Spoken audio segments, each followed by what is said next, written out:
Children, so that today we are to start with the classification of animal kingdom, that they are further divided as invertebrates and chordates.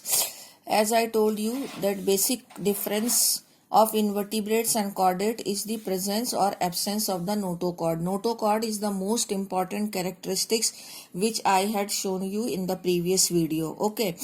So if the notochord is totally absent, then these invertebrates are further divided into 9 classes. That is from class Porifera to class Echinodermata. Class Porifera, these all classes we are to take in detail. Porifera, example is Cycone. Here I am mentioning just the name of the classes and their example. Coelenterata, example is Hydra. Ctenophora, example is Ctenoplana. Here C is silent. Platyhelminthes, example is tapeworm. Nematoda, example is Ascaris. Annelida, example is earthworm. Arthropoda, example is cockroach. Mollusca, example is Spila and Unio.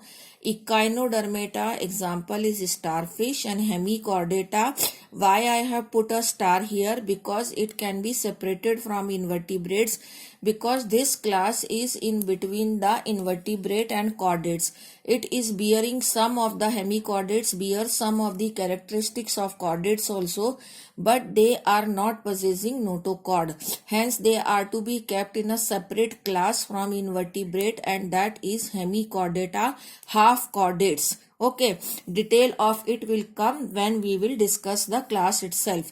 Example is Balanoglossus. Now it comes the chordates. Chordates means notochord is present. Okay, as I told you, notochord is the most important characteristics. But if notochord is present only in the larval stage in the tail region, then they are called as urochordate. It is not present throughout the length of the body. It will also come when we will see the complete classification. Example is Acidia. Cephalochordates, in this example is Amphioxus, means notochord is present only in the head region. Cephalo means head. So if it is present in the head region, not throughout the length of the body, then they are called as cephalochordates. Now it comes the most advanced class of chordate, that is of the animal kingdom also, that is vertebrates. In this class, the notochord is replaced by vertebral column, so that they are called as vertebrates. Here notochord is present in the embryonal condition, but it is then replaced by vertebrae or vertebral column, then they are called as vertebrates. Now these vertebrates are further divided as Agnatha and Gnathostomata. Agnatha are jawless animal and its class is Cyclostomata, and whose example is Petra myjon. That means vertebrates are further divided on the basis of jaws. If jaws are not present, then they are called as Agnatha. Cyclostomata is the class of Agnatha, example is Petra myjon.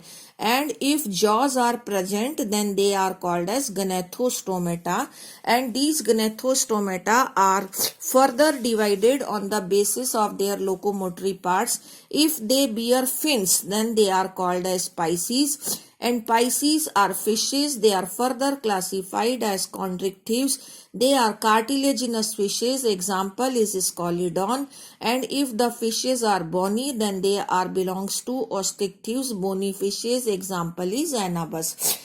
And if they bear legs, that is 4 limbs and hind limbs, then they are called as tetrapods. Like they are further divided on the basis of their other organs like heart, or egg laying habit, or give birth to the young ones, or cold blooded, warm blooded. There are so many characteristics. On the basis of that they are further divided, which will come again when we will discuss the whole classification in detail. Amphibia, example is frog. Reptilia, example is snake. Aves, example is bird. And Mammalia, example is man. So this is the whole classification of animal kingdom. These all classes we are to see in detail, but today we are just observing the first class of the animal kingdom, that is kingdom Porifera, in which Cycone belongs to. Before this, I want to show you this classification in your book. They have classified it this way, and they have also classified it further into the various classes. Okay, but I have given you the simple classification in the form of this chart, so you can follow that. Now we are here starting with the next class, that is kingdom Porifera, in the next